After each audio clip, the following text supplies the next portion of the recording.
அன்பிற்கினிய ஆசிரியர் தோழமைகளே, UGTRB நியமன தேர்வு அழகு 5ல வெள்ளி பாரதம் குறித்த செய்திகளின் 2வது பகுதியை இலக்கிய வரலாறு நூல்களின் அடிப்படையில் பார்க்க. வில்லிபுத்தூர் ஆழ்வார் பாரதம். வடமொழியில் அமைந்த பாரதத்தை பின்பற்றி எழுந்த நூல் வில்லிபுத்தூராரின் பாரதமாகும். 10 பருவங்களாக இந்நூல் அமைந்துள்ளது. பாரதம் பாடிய பெருந்தேவனாரின் பாரதமே தமிழில் காலத்தால் முந்திய நூலாகும். ஆனால் அந்நூல் கிடைக்கவில்லை. உரை மேற்கோளாக காட்டப்பெற்ற சில பாடல்கள் மட்டுமே தற்போது கிடைக்கின்றன. தெல்லாறு எறிந்த நந்திவர்மன் தோன்றிய பாரதம் பாரத வெண்பா ஆகும். இவர் பெயரும் பெருந்தேவனார் என்பதாகும். இந்நூல் உத்தியோக பருவம், வீடும பருவம், துரோண பருவம் என்ற 3 பருவங்களை கொண்டது. சோழர் காலத்தில் அருண்நிலை விசாகர் பாரதத்தை தமிழ்படுத்தினார். இச்செய்தி 3ஆம் குலோத்துங்கன் கால கல்வெட்டால் அறியலாம். அடுத்து நாயக்கர் காலத்தில் தோன்றிய பாரதமே வில்லிபுத்தூரார் பாடிய பாரதமாகும். பாரதத்தை நிறைய பேர் பாடியிருக்காங்க. ஆனா நம்ம காலத்துல கிடைச்சிருக்கக்கூடிய பாரதம் அப்படின்னா அது வில்லிபுத்தூர் பாரதம் தான். இன்று தமிழில் முழுமையாகவும் சிறப்பாகவும் கிடைக்கும் பாரத நூல் இதுதான். வில்லிபுத்தூரார் எழுதிய பாரதம் தான், வில்லி பாரதம் தான் தமிழில் முழுமையாகவும் சிறப்பாகவும் கிடைக்கும் பாரத நூல். இவரது ஊர் திருமுனைப்பாடி நாட்டில் உள்ள சனியூர் ஆகும். இவரை ஆதரித்தவர் வக்க பாகையை ஆண்ட வரபதி ஆட்கொண்டான் ஆவான். தந்தையார் வீரராகவன். வில்லிபுத்தூராராம் பெரியாழ்வார் மேல் கொண்ட பக்தியினால் இவர் தந்தையார் இவருக்கு இப்பெயர் இட்டார் எனலாம்.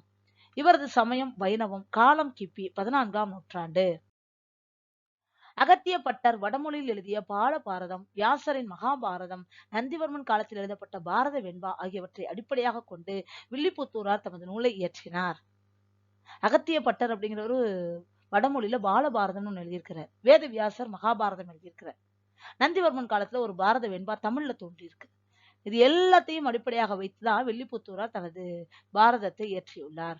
இவ்வில்லி பாரதம் ஆதி பருவம், சபா பருவம், ஆரண்ய பருவம், விராட பருவம், உத்தியோக பருவம், வீட்டும பருவம், துரோண பருவம், கண்ண பருவம், சல்லிய பருவம், சௌதிக பருவம் ஆகிய 10 பருவங்களை கொண்டுள்ளது.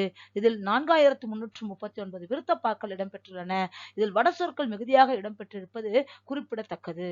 இந்நூலுக்கு வில்லிபுத்தூரார் குமாரர் வரந்தருவார் 23 பாடல்களால் ஒரு சிறப்பு பாயிரம் எழுதியுள்ளார்.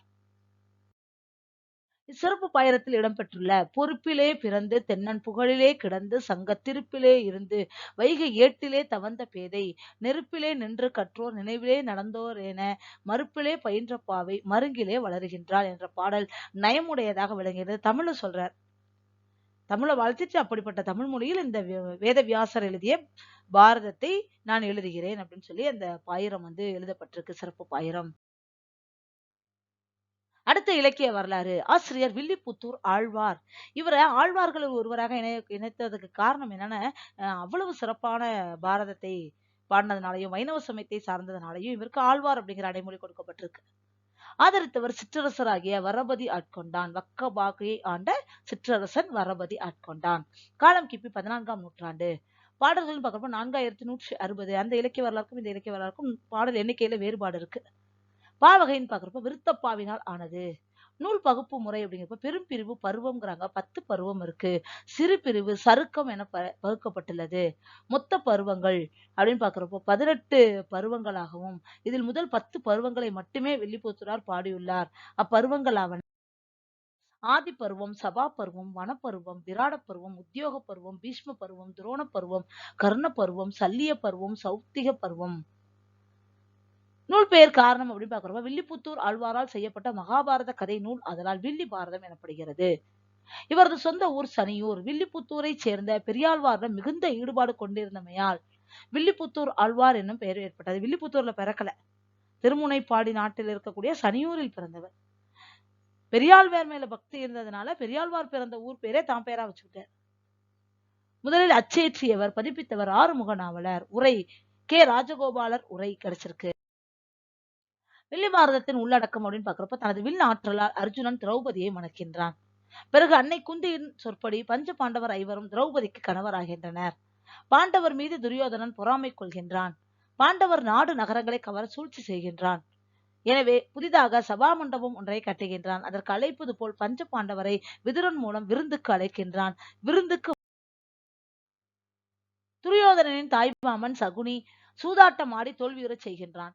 பணையப் பொருளாக பாண்டவர் தம்மையும் பாஞ்சாலியையும் தமது நாடு நகர் அனைத்தையும் இழக்கின்றனர். அது குறித்து பாண்டவருக்கும் துரியோதனன் முதலானோருக்கும் நிகழும் போரை பற்றி கூறுவதே பாரத கதை. போர் மொத்தம் 18 நாட்கள் நடைபெற்றது. மகாபாரதத்தை முழுமையாக எழுதுறவர் 4100 சொச்ச பாடல்கள் தான் எழுதியிருக்கிறார். முக்கியமான செய்திகளை மட்டும் தொகுத்து தொகுத்து சொன்னதுனால அது முழுமையான மகாபாரதமா அப்படின்னு கேட்டா இல்ல அப்படின்னு தான் சொல்லணும். சூதில் தோற்ற தர்மன் தன் மனைவி, மக்கள், தம்பியார் அனைவரும் 12 ஆண்டுகள் காட்டிலே இருக்க வேண்டும். அதன் பிறகு ஓராண்டு மறைவு வாழ்க்கை அஞ்ஞாத வாசம் இருக்க வேண்டும் என்பது ஏற்பாடு. அதன்படி காட்டு வாழ்வு முடிந்த பிறகு விராட நாட்டில் ஓராண்டு மறைந்து வாழ்கின்றனர். இப்பகுதி காப்பியத்தின் அவல நிலையின் உச்சம் அப்படின்னு சொல்றாங்க. பாரதத்தில் கண்ணனே கதை தலைவன் போல் தோற்றம் தருகின்றான். காப்பிய சிக்கலுக்கு மூலமாக இருந்து காப்பியத்தை நடைத்து நிறைவு செய்யும் தருமனே பாரத கதையின் நாயகன். தன்னை பெற்ற தாய் குந்தியால் கைவிடப்பட்டவன் கர்ணன். தன் பிறப்பினை அறியாத அவமானப்பட்டான் அவன். கர்ணனுக்கு அடைக்கலம் கொடுத்து அவனை மன்னனுமாக்கி மதிப்புடன் நடத்தியவன் துரியோதனன். எனவே துரியோதனன் மீது நட்புக்கும் மேலாக செஞ்சோற்று கடன் உணர்வும் கர்ணன் கொண்டிருந்தான். துரியோதனனுடைய மனைவியின் இடையில் எதிர்பாராமல் கர்ணனின் கைப்பட்டு அவள் மேகலையின் முத்துக்கள் சிதறி ஓடின. இச்சூழலில் உள்ளே நுழைந்த துரியோதனன் கர்ணனை பார்த்து கீழே சிதறி கிடந்த முத்துக்களை எடுக்கவோ கோர்க்கவோ என நட்புடன் கேட்டு சிரித்தான். இப்பகுதி நட்பின் இலக்கணத்தை நயமுடன் கூறும் பகுதி. இதன் மடந்தை பொன்திரு மேகலை மணி உகவே மாசர திகழும் ஏகாந்த இடந்தனில் புரிந்தே நான் அயர்ந்து இருப்ப எடுக்கவோ கோக்கவோ என்றான். திடம்படுத்திடுவேல் ராசராசனுக்குச் செருமுனை சென்று செஞ்சோற்று கடன் கழிப்பதுவே எனக்கு இனி புகழும் கருமமும் தருமமும் என்றான் என்னும் பகுதி மூலம் சுவைக்கலாம். எவ்வளவு அழகான வரிகள் பாருங்களேன். வில்லிபுத்தூர் ஆழ்வார் மகாபாரதத்துல எந்த பகுதிக்கு முக்கியத்துவம் கொடுக்கணுமோ அதுக்கு மட்டும் முக்கியத்துவம் கொடுத்து அந்த நூலை மேன்மைப்படுத்துறார். முழுமையாக மகாபாரதத்தை எழுதல.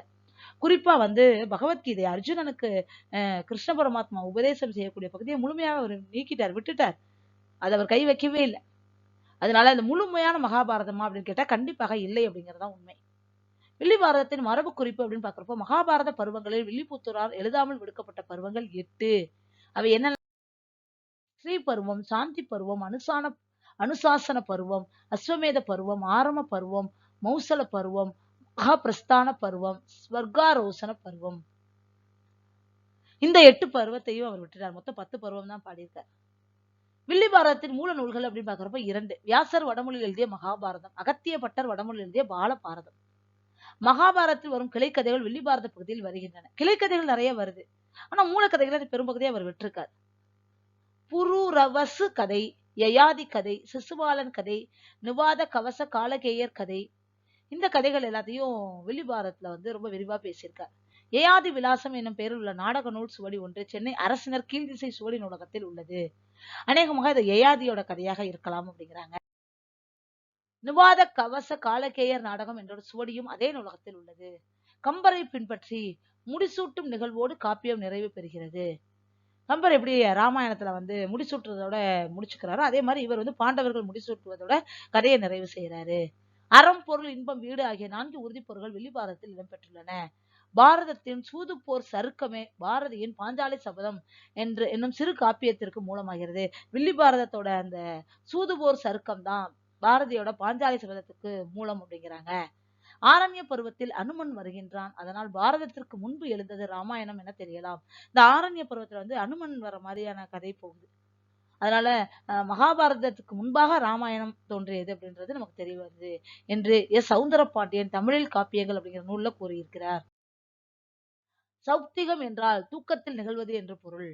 கண்ணன் என்றால் கர்ணன் என்று பொருள். யமதர்மன் அருளால் பிறந்ததால் பாண்டவர்கள் மூத்தவன் தர்மன் எனப்பட்டான். இவனுக்கு உதிட்ரன், அஜாத சத்ரு என்ற பெயர்களும் உள்ளன. கர்ணன் பஞ்ச பாண்டவர்களுள் மூத்தவன். சூரியனுக்கும் குந்திக்கும் பிறந்தவன் கர்ணன் என்பர். துரியோதனன் தர்மனுக்கு இளையவன், பீமனுக்கு மூத்தவன். திருதராட்டினனுக்கும் காந்தாரிக்கும் பிறந்தவர்கள் துரியோதனன் முதலிய நூற்றுவர்கள். இரு குடும்பத்தாருக்குள் ஏற்பட்ட உறவு நிலை சிக்கலே பாரத கதை. அடுத்த இலக்கிய வரலாறு. வடமொழியில் அமைந்த பாரதத்தை பின்பற்றி எழுந்த நூல் வில்லிபுத்தூராரின் பாரதம். 10 பருவங்களாக அமைந்துள்ளது. பாரதம் பாடிய பெருந்தேவரானின் பாரதமே தமிழ் காலத்தால் முந்திய நூல். அந்நூல் கிடைக்கவில்லை. அதனால இந்த நூல் தான் நமக்கான பாரதமாக கிடைக்குது. உரைமேற்கோளாக சில பாடல்கள் கிடைக்கின்றன. தெல்லாறு இருந்த நந்திவர்மன் காலத்தில் தோன்றிய பாரதம் பாரத வெண்பா ஆகும். இவர் பெயரும் பெருந்தேவனார். இந்நூல் உத்தியோக பருவம், வீடும பருவம், துரோண பருவம் என 3 பருவங்களை கொண்டது. சோழர் காலத்தில் அருண்நிலை விசாகர் பாரதத்தை தமிழ்படுத்தினார். இவ்விவரம் 3ஆம் குலோத்துங்கன் கால கல்வெட்டால் அறிய முடிகிறது. அடுத்து நாயக்கர் காலத்தில் தோன்றிய பாரதமே வில்லிபுத்தூரார் பாடிய பாரதம். 14ஆம் நூற்றாண்டில் தோன்றிய பாரதம் இது. இன்று தமிழில் முழுமையாகவும் சிறப்பாகவும் கிடைக்கும் பாரதம் வெள்ளி பாரதமே ஆகும். இவர் ஊர் திருமுனைப்பாடி நாட்டில் உள்ள சனியூர் ஆகும். இவரை ஆதரித்தவன் மக்கபாகை அண்ட வரபதி ஆட்கொண்டான் ஆவான். தந்தையார் வீரராகவன். சமயம் வைணவம். கிபி 14ஆம் நூற்றாண்டை சேர்ந்தவர் இவர். அகத்தியப்பட்டர் வடமொழியில் எழுதிய பாலபாரதம், வியாசரின் மகாபாரதம், நந்திவர்மன் காலத்து பாரத வெண்பா இவற்றை அடிப்படையாக கொண்டு வில்லிபுத்தூரார் இயற்றியது வில்லி பாரதம். ஆதி பருவம், சபா பருவம், ஆரண்ய பருவம், விராட பருவம், உத்தியோக பருவம், வீட்டும பருவம், துரோண பருவம், கண்ண பருவம், சல்லிய பருவம், சௌதிக பருவம் ஆகிய 10 பருவங்களை கொண்டுள்ளது. 4339 விருத்தப்பாக்களால் ஆனது. வடசொற்கள் மிகுதியாக கொண்ட நூல் இது. கம்பனை போன்று தமிழ் படுத்தாமையால் பல வடசொற்கள் இடம்பெற்றுள்ளன. இந்நூலுக்கு பாயிரம் எழுதியவர் வில்லிபுத்தூராரின் மகனாகிய வரந்தருவார் அப்படிங்கிறாங்க. இவர் வில்லிபுத்தூராரை ஆதரித்த வள்ளல் வரபதி ஆட்கொண்டானின் மகன். ஒரு இலக்கிய வரலாறுல வில்லிபுத்தூராரின் மகன்கிறாங்க. இந்துல வக்கபகையாண்ட வரபதி ஆட்கொண்டானின் மகன் தான் வரந்தருவார். அவர் தான் 23 செயல்களை பாயிரமாக எழுதியிருக்கிறார் அப்படிங்கிறாங்க. அடுத்த இலக்கிய வரலாறு வில்லி பாரதம் என்று அழைக்கப்படுவது ஆசிரியர் வில்லிபுத்தூரார். இயற்பெயர் தெரியவில்லை. ஊர் சனியூர். வில்லிபுத்தூரார் மகன் வரந்தருவார். இங்க பாருங்க, வில்லிபுத்தூராரின் மகன் அப்படிங்கிறாங்க. அங்க வக்கபாகை வரபதி ஆட்கொண்டானின் மகன் கொடுத்திருந்தாங்க. இதுல முரண்பாடு இருக்கு. சந்தப்பா பாடுவதில் வல்லவர், சந்தப்பா இயற்றுவதில் அருணகிரியாரும் தோற்றவர், எட்டின மட்டும் அறுப்பதற்கோர் வில்லி இல்லை அப்படின்னு சொல்றாங்க. வில்லியை ஆதரித்தவன் வக்கபாகை வரபதி ஆட்கொண்டான். இது ஒரு வழிநூல். வடமொழியில் வியாசர் எழுதிய மகாபாரதம் மூல நூல். 5ஆம் வேதம் என்று அழைக்கப்படுவது மகாபாரதம். வில்லி பாரதத்திற்கு பாயிரம் எழுதியவர் வரந்தருவார். 10 பருவம், 4350 பாடல்களை கொண்டது. நாட்டு வர்ணனை, நகர வர்ணனை இன்றி கதையே நேரே தொடங்குகிறது. எந்த வர்ணனையும் இல்லாமல் ஒரு காப்பியத்திற்கான பாங்கு மரபு எதுவுமே இல்லாம நேரடியாக கதை தொடங்குற மாதிரி அமைச்சிருக்கிறாரு. வியாசர் பாரதத்தில் 18 பருவங்கள் உள்ளன. முதல் 10 பருவங்களை மட்டுமே வில்லிபுத்தூரார் பாடினார். பிற பருவங்களை எழுதியவர் அரங்கநாத கவிராயர். பாரதம் குருகுல வம்ச கதையை கூறுகிறது. குருகுலத்தை சந்திர வம்சம் அப்படின்னு சொல்றாங்க. திருதராஷ்டிரன் தம்பிகள் பாண்டுவும் விதுரனும். திருதராஷ்டிரன் அமைச்சன் விதுரன். திருதராஷ்டிரன் பாட்டன் பீமன். திருதராஷ்டிரனின் மனைவி காந்தாரி. திருதராஷ்டிரன் மகன் துரியோதனன் உள்ளிட்ட 100 பாண்டுவின் மனைவியர் குந்தி, மாத்திரி, மித்திரைங்கிறாங்க. குந்தியின் புதல்வர்கள் 3 தர்மன், பீமன், அர்ஜுனன். மாத்திரையின் புதல்வர்கள் 2 நகுலனும் சகாதேவனும். குந்திக்கு திருமணம் நடைபெறுவதற்கு முன்பு சூரியனுக்கு குந்தியிடம் பிறந்தவன் கர்ணன். குந்திக்கு திருமணம் முடிந்த பின்பு பாண்டு அரசனுக்கு வம்ச விருத்திக்கு வழியில்லாமல் போகவே யமனுக்கு பிறந்தவன் தர்மன், வாயுவுக்கு பிறந்தவன் பீமன், இந்திரனுக்கு பிறந்தவன் அர்ஜுனன். திருமணத்திற்கு பின் மாத்திரையிடம் அக்னி தேவர்களுக்கு பிறந்தவர்கள் நகுலனும் சகாதேவனும். துரியோதனின் மனைவி பானுமதி, கர்ணன் மனைவி காஞ்சனமாலை. பீமனால் இறந்தவர்கள் இடும்பன், பகாசுரன், சராச்சந்தன், கீசகன், துரியோதனன். பாண்டவர்கள் ஓராண்டு மறைந்திருந்த நாடு விராட நாடு. பாரதத்தில் வரும் 4 அயோக்கியர்கள் துஷ்டர்கள் அப்படிங்கிறவங்க யாருன்னு பாக்குறப்போ துரியோதனன், அவன் தம்பி துச்சாதனன், அவன் மாமன் சகுனி, அவன் நண்பன் கர்ணன். மேற்கோள்கள் அப்படின்னு பாக்குறப்போ பாயிர பாடல் கொடுத்திருக்காங்க. நம்மளை பத்தின பாடல். பொறுப்பிலே பிறந்து தென்னன் புகழிலே கிடந்து சங்கத்து இருப்பிலே இருந்து வைய ஏட்டிலே தவழ்ந்த பேதை நெருப்பிலே நின்று கற்றோர் நினைவிலே நடந்தோல் என மறுப்பிலே பயின்ற பாவை மருங்கிலே வளருகின்றாள். அடுத்த பாடல். எழுபிறப்பும் இல்லை என்று இறப்போர்க்கு இல்லை என்று உரையா இதயம் நீ அளித்தருள் மடந்தை பொன்திரு மேகலை உகவே மாசரத்திகளும் ஏகாந்த இடந்தனில் புரிந்தே நான் அயர்ந்திருப்ப எடுக்கவோ கோக்கவோ என்றார். இடம்படுத்திடுவேல் ராசராசனுக்கு செருமுனை சென்று செஞ்சோற்ற கடன் கழிப்பதுவே எனக்கு இனி புகழும் கர்மமும் தர்மமும் என்றார். உண்மைக்கு இவனே, வலிக்கு இவனே, உறவுக்கு இவனே, உரைக்கு இவனே என்பதெல்லாம் புகழ்பெற்ற மேற்கோள் வரிகளாக கொடுத்திருக்காங்க. முதலாக தமிழில் பாரதம் பாடியவர் பாரதம் பாடிய பெருந்தேவனார். இந்நூல் அகவர் பாவாலானது. உரையிடையிட்ட பாட்டுடை செய்யுள். சிலப்பதிகாரம் மாதிரி பாரதம் பாடிய பெருந்தேவனார் பாடிய அந்த பாரதம் உரையிடையிட்ட பாட்டுடை செயலாக அமைஞ்சிருக்கு. அது இப்போது முழுமையாக கிடைக்கவில்லை. மேற்கோள்களாக சில பாடல்கள் மட்டும் கிடைக்குது. மகாபாரதம் தமிழ் படுத்த மதுராபுரி சங்கம் வைத்தும் என்னும் சின்னமனூர் செப்பெடுக்கும் ஒரு மகாபாரதம் இன்று கிடைக்கவில்லை. அந்த மகாபாரதமும் கிடைக்கல. தெல்லாறு இருந்த நந்திவர்மன் காலத்தில் தோன்றிய பாரத வெண்பாவும் முழுமையாக கிடைக்கல. 13ஆம் நூற்றாண்டில் அருணிமலை விசாகன் எழுதிய பாரதம், 17ஆம் நூற்றாண்டில் வில்லிபுத்தூரார் எழுதிய பாரதம், 18ஆம் நூற்றாண்டில் நல்லாப்பிள்ளை எழுதிய பாரதம், 20ஆம் நூற்றாண்டில் பாரதியார் எழுதிய பாஞ்சாலி சபதம். இது ஒரு கண்ட காவியம். ஒரு பகுதியை மட்டும் எழுதியிருப்பாங்க. கபிலரை ஆதரித்தவன் பாரி, ஔவையாரை ஆதரித்தவன் அதியமான், பெருஞ்சித்திரனாரை ஆதரித்தவன் குமணன், கம்பரை ஆதரித்தவன் சடையப்ப வள்ளல், புகழேந்தியை ஆதரித்தவன் சந்திரன் ஸ்வர்கி, வில்லிபுத்தூரை ஆதரித்தவன் வரபதி ஆட்கொண்டான், உமறு புலவரை ஆதரித்தவன் சீதக்காதி வள்ளல் மற்றும் அபுல் காசிம் மரைக்காயர். அடுத்த இலக்கிய வரலாறு வில்லி பாரதம் பத்தி பேசுது. 3ஆம் குலோத்துங்கன் கால கல்வெட்டு ஒன்று அருணிலை விசாகர் என்பவர் பாரதத்தை தமிழ்படுத்தியதாக கூறும்.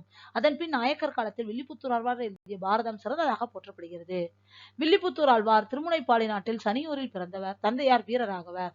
சமயம் வைணம். வக்கபாக என்ற நகரை கொண்ட கொங்கர் குல வரபதி ஆட்கொண்டானின் வேண்டுகோளுக்கு இணங்க இக்காப்பியத்தை இயற்றினார். இவர் மகனின் பெயர் வரன் தருவார். இந்நூற்கு வரன் தருவார் 23 பாடல்களில் சிறப்பு பாயிரம் எழுதியுள்ளார். வில்லிபுத்தூர் ஆழ்வாரின் காலம் கிபி 17ஆம் நூற்றாண்டு. வில்லிபாரத்தில் உள்ள பாடல்கள் 4339. ஆதி பருவம், சபா பருவம், ஆரண்ய பருவம், விராட பருவம், உத்தியோக பருவம், துரோண பருவம், கண்ண பருவம், சல்லி பருவம், சௌதிக பருவம் என 10 பருவங்களை உடையது இந்நூல். வில்லிபாரதத்தில் வடசொற்கள் மிகுந்துள்ளன. தமிழ் ஒளிப்படுத்தாத வடசொற்களும் காணப்படுகின்றன. சந்தை இனிமை மிக்கதும் சுருங்க தொகுத்துரைப்பதுமான காப்பியம் வில்லி பாரதம். பாடல் ஒன்று வருமாறு. வடசொற்கள் கலப்பு. சந்தனயமும் அதே நேரத்துல இருக்கு. அருணகிரிநாதரோட சந்த போட்டியில் கலந்து கொண்டு தோல்வியுற்றவர் வில்லி பாரதம் வில்லிபுத்தூரார். அவர் எழுதியதுதான் வில்லி பாரதம். பாடல் ஒன்று மேற்கோளா கொடுத்திருக்காங்க பாருங்களேன். முன்னமே துயின்று அருளிய முது பயோததியோ பண்ண காதி பப்பாயலோ பச்சை ஆளிலையோ சொன்ன நால்வகை சுருதியோ கருதி நீ எய்தற்கு என்ன மாதவம் செய்தது சிறுகுடில் என்றான். இத்துடன் வில்லி பாரதம் குறித்த செய்திகளை நிறைவு செஞ்சுக்கலாம். இனிவரும் காலங்களில் UGTRB நியமன தேர்வுக்கான அனைத்து பாடப்பகுதிகளையும் தனித்தனியாக காட்சிப்படுத்த இருக்கிற அந்த காணொலிகள் அனைத்தையும் நீங்க பார்க்கணும் அப்படின்னா நம்ம தமிழாசிரியர் சேனலை சப்ஸ்கிரைப் பண்ணுங்க. இந்த காணொலிகள் உங்களுக்கு பிடிச்சிருக்கு அப்படின்னா உங்கள் நண்பர்களுக்கும் பரிந்துரை செய்யுங்கள். மீண்டும் மற்றொரு காணொலியை சந்திக்கிறேன். நன்றி, வணக்கம்.